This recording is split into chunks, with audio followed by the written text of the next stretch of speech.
যারা TikTok user আছেন তাদের কাছে আমি আমার বার্তা বলে দিব যে তাদের যেন এমন কোনো অ্যাক্টিভিটিস কখনো না হয় বা এমন কোনো অশালীন ভাবভঙ্গি বা এমন কোনো কিছু না হয় বা নেগেটিভিটি তারা যেন সমাজে না ছড়ায়। কারণ টিকটক অন্য অ্যাপসদের মতোই একটা বড় শক্তিশালী অ্যাপস কিন্তু। হ্যাঁ, আপনারা জানেন যে টিকটক কিন্তু মেটা নিয়ে নিয়েছে, ফেসবুক যেটা মেটা তারা নিয়ে নিয়েছে। কেন নিয়ে নিয়েছে? কারণ টিকটক একটা শক্তিশালী মাধ্যম। তো এই শক্তিশালী মাধ্যমকে আপনারা সামাজিক অ্যাওয়ারনেস ক্রিয়েট করতে পারেন, সামাজিক বার্তা দিতে পারেন, বিনোদন দিতে পারেন, নাচ গান লিপসিং যেটাই বলেন না কেন সব কিছুই করতে পারেন। হ্যাঁ, এবং আপনাদের প্রতিভাটা খুব সহজে বা ছোট আকারে তুলে ধরতে পারেন। তো এখন যেটা হলো যে টিকটক বলতে লোকজন যখন বলে টিকটকার তখন লোকজন কিন্তু খুব ছোট করে দেখে।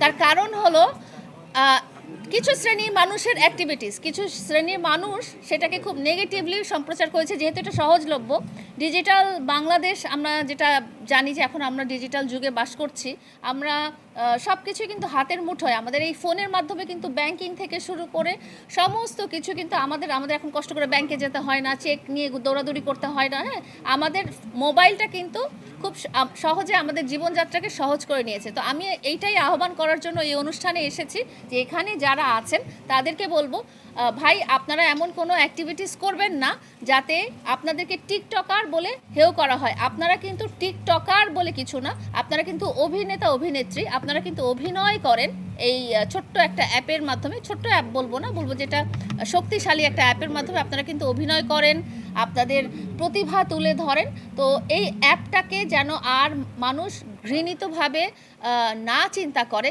ছোট না মনে করে, টিকটকার এখানে প্রবেশ করবে না, এখানে টিকটক করা যাবে না, এই ধরনের যেন কোনো দিন আপনাদেরকে ফেস করতে না হয়।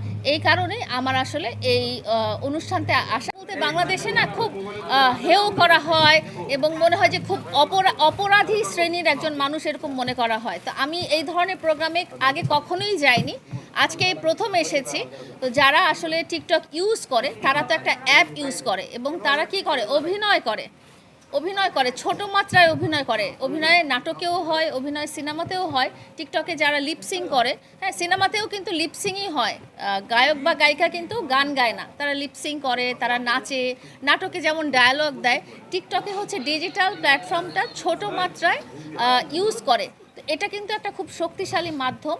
তো এটাকে যেহেতু কিছু অপব্যবহার করা হয়েছে এবং অপরাধমূলক কাজের জন্য বা অশালীনতার জন্য ব্যবহার করা হয়েছে, সেই জন্য আমরা টিকটক প্ল্যাটফর্মটাকে এত হেয় করে দেখি। তো আমি আসলে এই ধরনের প্রোগ্রামে কখনোই যাই না, বাট ব্ল্যাক ড্যান্সার গ্রুপের আজকের আয়োজনে আমি এর আগে কখনোই এই ধরনের অনুষ্ঠানে যাইনি। কিন্তু আমার মনে হয় যে ইচ্ছা করলেই কেউ সামাজিকভাবে এই রেভলিউশনটা আনতে পারে, যে এই একটা প্ল্যাটফর্ম এবং এখানকার যারা ইউজার আছেন তাদের অনেক প্রতিভা আছেন।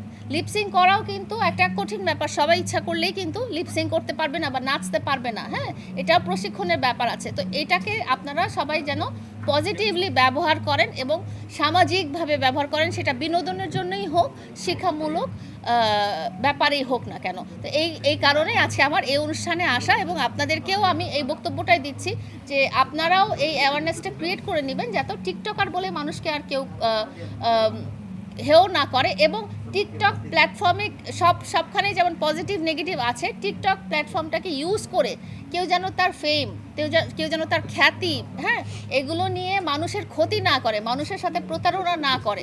হ্যাঁ, অনেক অনেক অনেক এরকম খবর পেয়েছি যে প্রবাসীর স্ত্রী ভেগে গেছে অমুক টিকটকার